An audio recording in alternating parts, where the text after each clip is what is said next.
So this is my first day. So maghatod sa ko sa akong anak na gwapo. Uy, Kian. Hi Kian, good morning.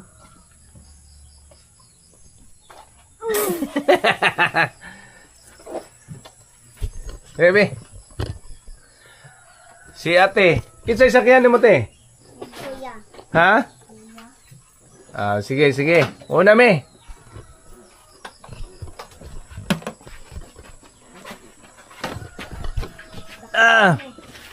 Uy, sino yan?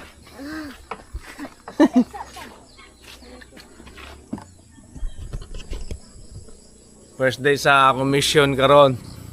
Wala naman ta sa kuan kanang hotelier, so di anam ta tighatod tag estudyante badong eskwela na.